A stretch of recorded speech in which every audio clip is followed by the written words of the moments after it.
Oh, my lands, here we are live with another episode for you today, and I'm so excited to have you join us. I'm Jay Conner, your host, also known as the Private Money Authority.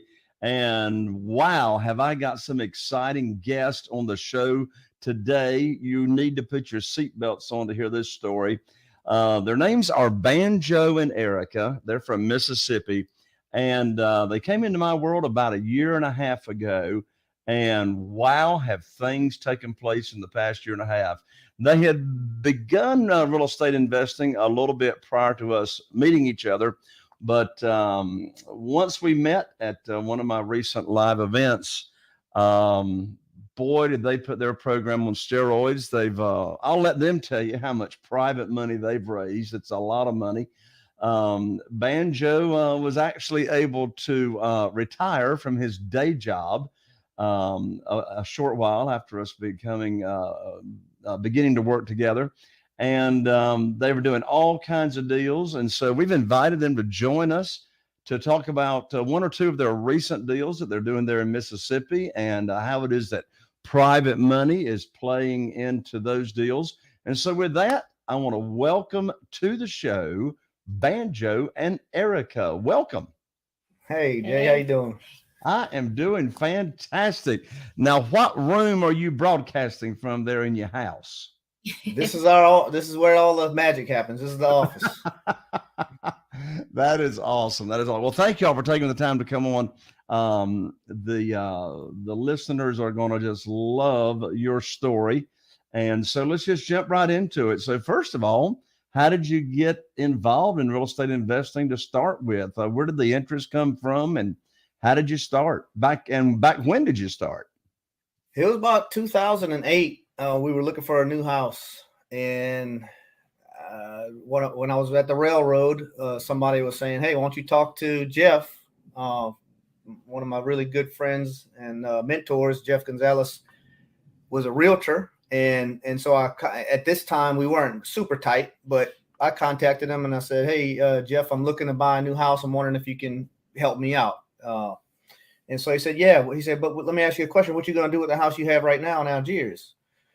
I said, "Well, I don't know. I thought about selling it." He said, "You ever thought about just turning it into a rental, maybe even getting your realtor's license?" And he started talking a little bit about real estate, and knowing that they have a lot of wealthy individuals that started out in real estate or definitely invest in real estate, I was interested in it. And then from there, it really just mushroomed and blew up into something. And we've been chasing it ever since. So that's how we got started, though. My friend Jeff kind of talked me into turning that first house that I owned into a rental when we moved out. So, Erica, what did you think about this idea of when Banjo first started talking about this real estate investing thing? Oh, I wanted nothing to do with it. Real estate wasn't interesting to me. So, well, why didn't you want anything to do with it? I mean, were you skeptical about part of it or something? I was very skeptical. Well, when he first started being a realtor, you have all these contracts and you got to read all the fine print, and I didn't know enough about it for it to really be exciting. I got you. I got you. So, when you started out, what were some of your early struggles and challenges that you faced? Oh, I did it all wrong. I did it all wrong. I guess the main challenge, I would say, because I started out as a landlord like a lot of people do, and didn't really read any books about it. We just were going off of what people would tell us, what we're supposed to be doing. And of course, you got your own opinions when people start telling you what to do. But my main struggle was that I was a young guy. I was renting to seasoned renters. I was a brand new landlord, and they were taking advantage of me left and right in the beginning. And it really took a long time for me to find my confidence in being able to treat people like they need to be treated as tenants, and me act like a true landlord. I'd let them walk all over me in the beginning. I think that would be one of my main challenges. I guess second in line would be the procrastination, doing it wrong, not being professional, treating it as a hobby, not as a business, and so forth, so on like that. I think another thing, when we first started, we had the mindset of, you have to go through the bank. So we got the rental house. We were kind of maxed out on how much money we can spend on how many loans we could get. So we just thought we just had to do it that way. And then as we progressed, we started doing terms deals. And of course, we were limited with that because we didn't have the funds. So those were some challenges. And now that we have the private money, we're rocking and rolling. Yep. That's awesome. So how did your renters take advantage of you starting out? Oh man, they would just lie. Basically, they would lie, and I had some tenants that lied to me until the day they moved out. I showed up to go talk to them one day, and the neighbor said, "Man, they had a U-Haul in here last week. They're gone." I'm like, "They're gone? They owe me 3-4 months of rent." Stuff like that. Giving people the benefit of the doubt, and not that I still don't give people the benefit of the doubt, but of course I have standard operating procedures in place to protect me from tenants just living for free for months and months and months and months, and then ghosting me. You know what I mean? So since then, though, we got a few holes. We don't have many holes. I'm starting to put focus back on just normal rentals and or multiplexes. But since then, we've gotten me and my partner Jeff that I was just talking about actually just purchased 16 units, and I have between me and Erica we have the 8 units multiplex as well, and we're looking to get some more single family homes to just hold as normal rentals instead of the lease purchases or MLS flips. Right. Erica, a moment ago, you mentioned when y'all started out, you did terms deals. What do you mean when you say terms deals? So almost, if not all of our deals that we've done, we just simply took over the seller's mortgage. So you would take over the mortgage, and you wouldn't assume the mortgage because the bank didn't have any kind of approval process, but you would just agree to start making their payments, and then they would transfer the title or the deed into your entity's name, right? Yep. Yeah, a few of them were the subject to. Sorry. Yeah, go ahead. There were a few like that with the strictly subject to, where we basically just took over the notes. Sometimes we'd bring $1,000 or a few $1,000s to closing if we needed to. Others we took subject to with a larger owner finance portion. Like we might owe some people about $30,000 whenever we go to close the deals out. Finally, when our lease purchase buyers buy the property, we owe the seller that extra money. And then some of them were some really nice, strictly owner finance deals where the seller owned the property free and clear and decided to just owner finance the property to us interest free in some cases, and 10-year balloons. So it's really nice financing. And we were finding some pretty good deals, but there were a lot more deals that we had to pass up on simply because they needed the cash up front. Well, and as the market got hot, those deals were harder and harder to find. We were calling FSBOs, all FSBOs for those deals, and the hotter the market got, they didn't need to talk to us. The FSBO people didn't need to talk to us anymore. They can sell it. Right. So then you came to one of my Private Money Academy conferences, and you learned about private money. We started working together. So what's changed in your world since then? Well, can I give a little color to that first event? You can give a little color. You can paint it any color you want. So Erica didn't want to go, first of all. And I wanted her to in the business. And I knew that if she went to an event, because I've been to several before, that she was going to buy in, or at least see the light, see the potential of this real estate investing journey. And so I let her know, listen, this thing is going to be on the beach. It's going to be nice. We're going to be in a very nice hotel. At the very least, just come on vacation with me. You don't even have to do anything. And I said, I promise we're not going to buy into any programs. We're not doing anything. We're just going to learn some stuff about real estate. And so when we got there, we got to the live event and everything, and all the awesome speakers you got speaking the mindset stuff and really getting us motivated and fired up. And boy, we taking notes, and we got us a game plan and a mission. But the thing that happened while we were there, even though we both made a pact with each other that we're not going to spend any money no matter what, it's like, when you get so experienced in real estate and you go to an event like this, and I just knew from everything that I heard, that this would 100% work. Not to mention all of the other little perks that you have. I mean, it's a no-brainer. You make it so that it's a no-brainer to do.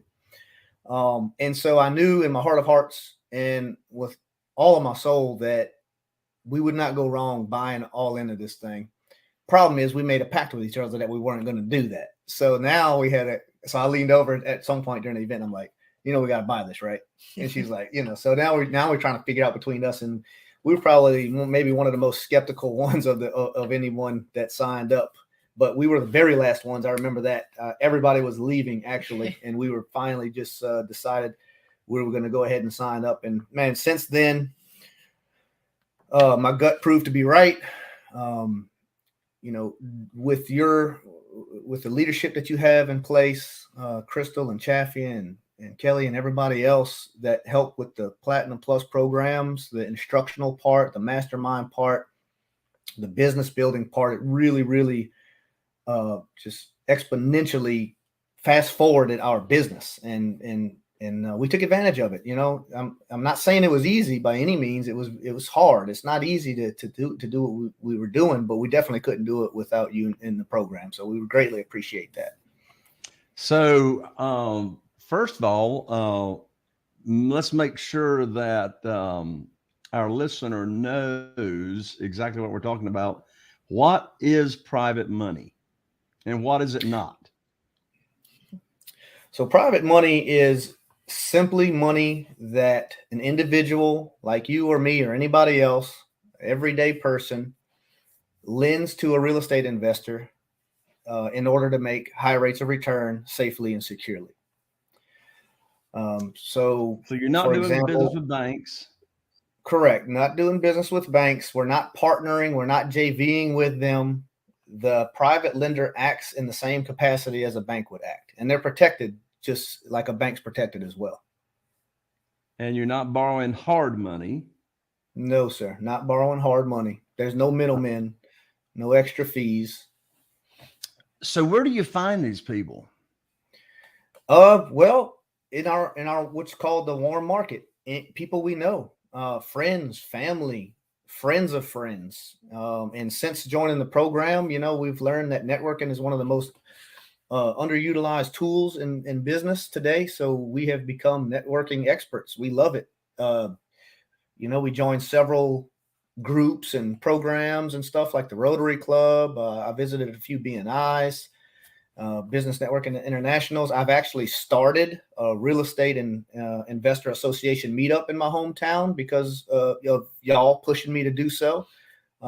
We've also started up, I don't even think you know this, but we host a weekly networking group in our hometown now. And that's phenomenal. That's getting legs real quick, and it's growing, and everybody loves it so far. So yeah, networking is very essential in business. And so that's basically how we get our private lenders. We got a phenomenal private lender program. We mirrored it after what you have going on in yours. And, our private lenders love it. Well, I'll tell you what, Banjo and Erica, let's take a second and let's give away a free gift to everybody that wants it. And that is, I just recently finished writing my new private money guide, which is called 7 Reasons Why Private Money Will Skyrocket Your Real Estate Business and Help You Build Incredible Wealth.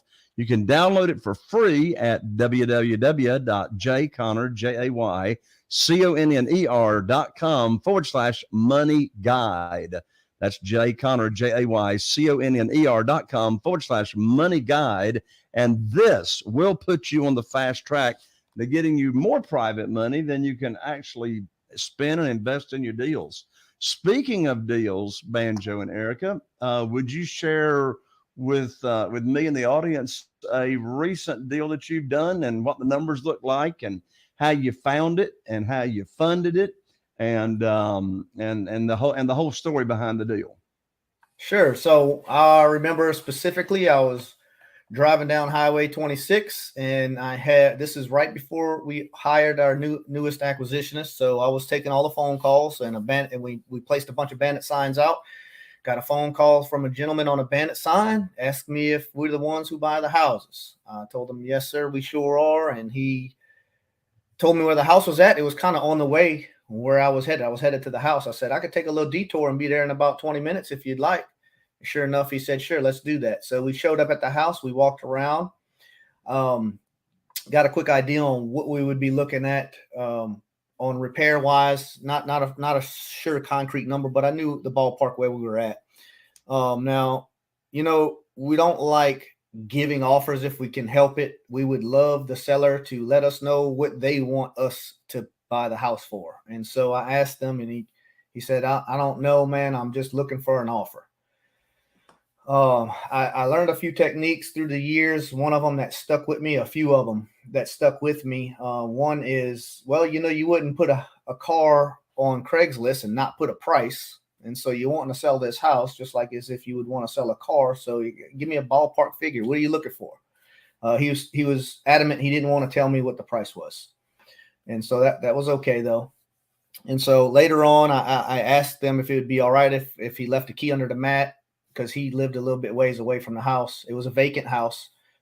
His mother died about 3 years before now, and he just decided he knew there had to be work done to it, but he didn't feel like doing the work. He was ready to just sell it, get the capital out of it, and let somebody else do the work. So me and my project manager went in there. We got a good idea on what the repairs were going to be looking like. And we knew where we needed to be on our numbers, but I wanted to know where he was at on his numbers. So I called him back, and I said another little line that I learned, and it's basically, tell me what your happy number is. What is going to make you smile at the end of the day? If I end up at the closing table and hand you a check for blank, what's that number? What's the number? I know you got a number in your head, and his number was 60. So we ended up giving him 60K for the house. So you bought it for 60,000. Yes, sir. Bought it for 60,000. Now this house is a 4-2. It was a weird setup house that all the rooms kind of connected together. You walk through a bedroom into a closet, out of that closet into another bedroom, out of that bedroom to another bedroom. It made a horseshoe, like a U shape. Yeah. And so we were having some ideas on what we were going to do to close off a closet and just make it a little bit more functional. Well, in doing that, we realized that, hey, we were looking at this house with about 1,858 square feet. That's where we ran our conservative numbers at, and we were right around 170, very conservative after repaired value of 170. I'm thinking 175, 180, still sort of conservative, but that's where we're at for our after repaired value on this house. We noticed, or we realized that we were right at about a $35,000 budget for repairs. Those repairs consisted of some soft spots in the floors, paint, some HVAC stuff. Speaking of HVAC, we wanted to add some square footage to the house. They closed in the carport. And so that was going to bump the total heated and cool square foot to about 2,370, which would add roughly 50K to the price, to the after repaired value. And so we talked to the HVAC guy. He ended up putting a mini split in there, which, as far as the appraisers are concerned, counts for heated and cooled area, not unlike a window unit. And so we ended up doing that along with all the other repairs, and it added about 50K to our after repaired value. So that's where we ended up listing it for about $229,900 is when we decided to turn that space into heated and cooled. So you got it listed for $229,900, and it just hit the market, right? Just hit the market. Yes, sir. And so with the market as hot as it is, for all I know, you may get an offer above that. But let's just say you're at like 230 for your price, and you bought it for 60, and you put 35 in it. That's 95. Closing costs, let's just put round figures, $100,000. So you're talking a gross profit of $130,000 less carrying costs, less realtor fees. So even with that, you're going to be netting easily over $100,000 on this house. What did your bandit sign say? Or what does your bandit sign say? It said, sell your house. And then in big letters, it said fast. It has a phone number. And at the bottom, it says something about, avoid foreclosure, call now, And I was a little reluctant to put those bandit signs out, but quite frankly, I just went to the website where I got my bandit signs, and I used the template they had. I changed nothing except the phone number, and basically I wanted to put a test out there because I designed my own with the red lettering and the bubble letters and this and that. And you're trying to make the perfect bandit sign. And I said, you know what? I'm gonna put these two up against each other and see if one wins the other one out. Because this one says something specifically about foreclosure. This one doesn't. And come to find out, they do the same. It doesn't. They call each sign just the same. And yes, I've had several people call the foreclosure bandit sign. That's not going through foreclosure. So right. So if you got a sign up there that says that you sell houses, people that have a house to sell are going to call it. Yeah. So you use private money to fund the deal. Yes, sir. And so how much private money did you borrow when you bought the house? $130,000. So based on our conservative ARV of 170 to 180. Right. So you gotta tell me something. You needed 60 of that to buy it. You needed 35 of that to rehab it. That's 95, but you borrowed 130. So that sounds like about $30 to $35,000 more than you needed to buy it and rehab it. So what'd you do with that $30,000 or $35,000 check that you brought home?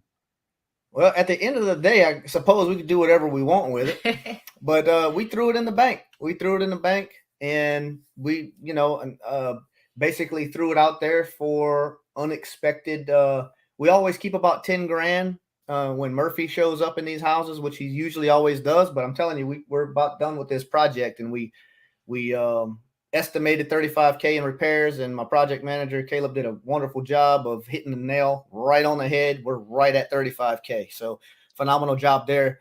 But we did absolutely want to keep about 10 or 15 grand on the side for just things that might pop up that we were unaware of. But the other 10 or 15K, you can really do what you want with it. So how much of your own money did you take to the closing table? Zero. Zero. We don't take money. We don't take money to closings. We get money at closings. So in other words, you get paid to buy houses. It feels very funny since we've got introduced to this world of private lending. I feel like I got something taken from me when I have to go to a closing to buy a house and bring money to the closing. That's just ridiculous. Exactly. That's like that's the wrong way to do it. So you always borrow more than you need to buy it. Yes, and even if there's rehab involved or not, you always buy more than you need to buy it. You borrow more than you need on the rehab, but you still gave your private lender a nice equity cushion between how much you borrowed, which was, what'd you say, 130, and the conservative value of 170, 180,000. But now you're probably going to sell it for 230. So it's a win-win-win all around. You're going to make a boatload of money. The seller was happy. He got his happy dollar.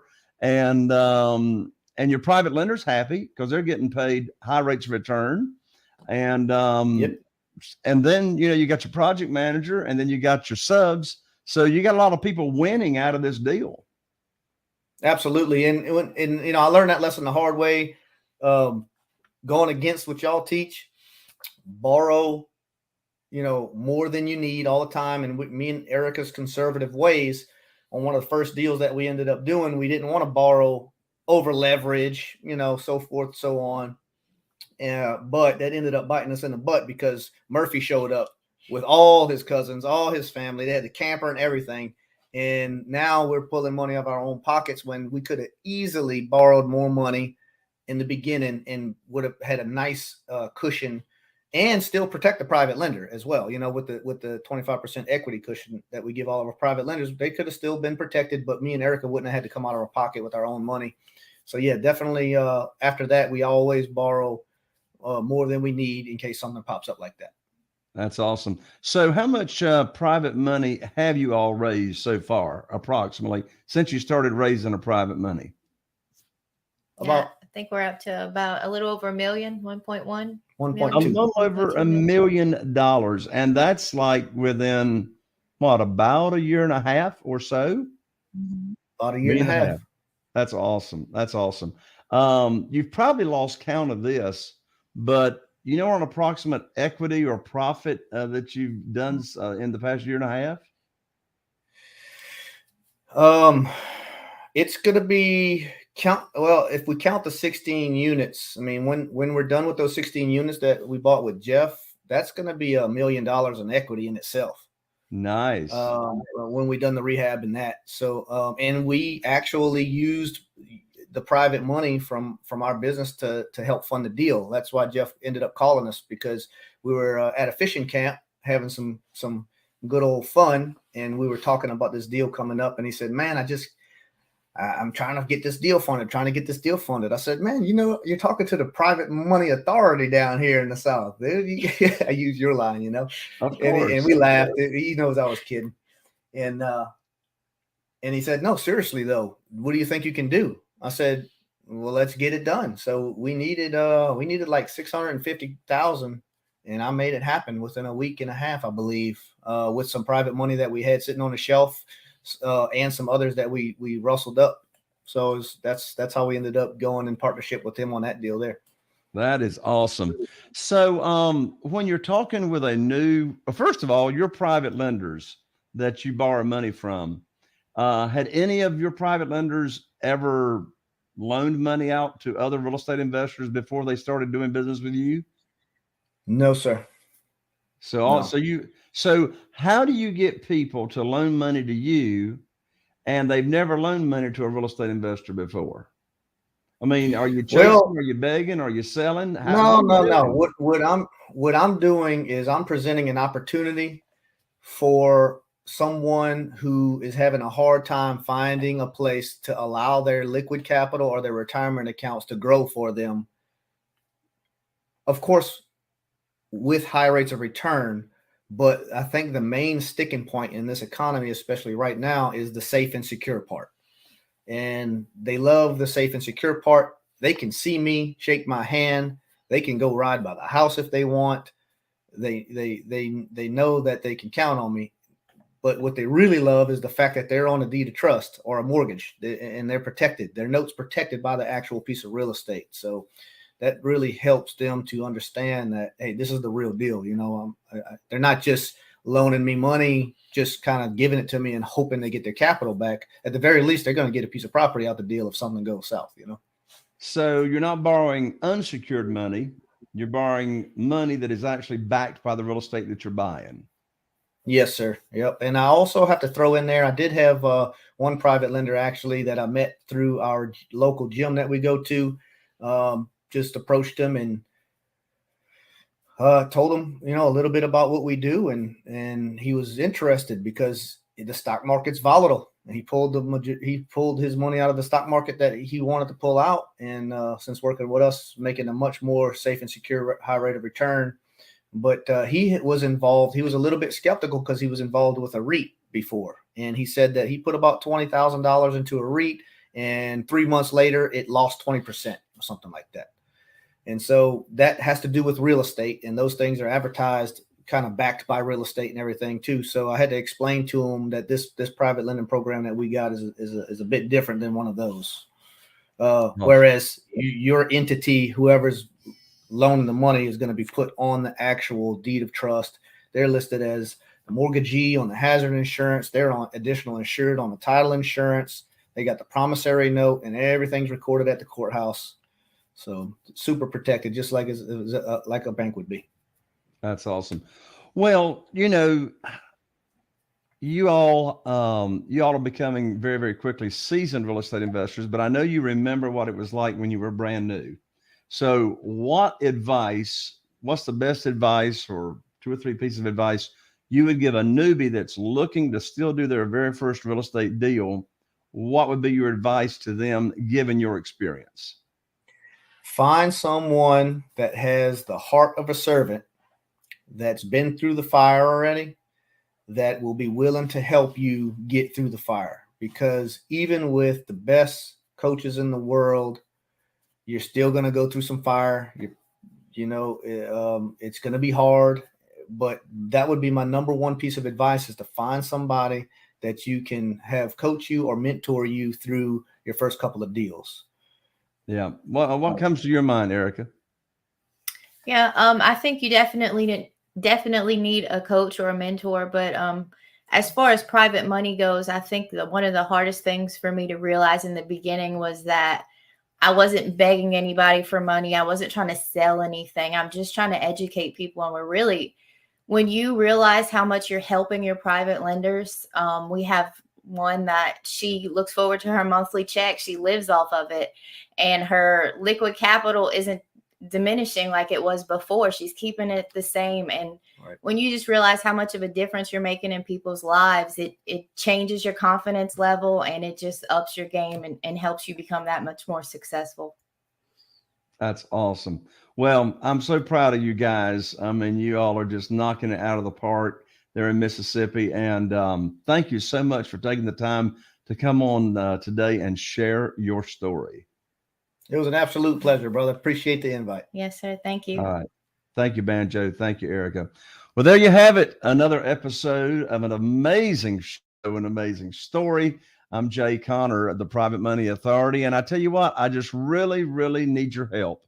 I really appreciate the likes, the shares, the subscribes, the 5 stars and the reviews. And if you happen to be watching on YouTube, be sure and click or tap that bell so you don't miss out on any notifications on our upcoming episodes. So there you have it. I'm Jay Connor, wishing you all the best. Here's to taking your real estate investing business to the next level. And we'll see you right here on the next show.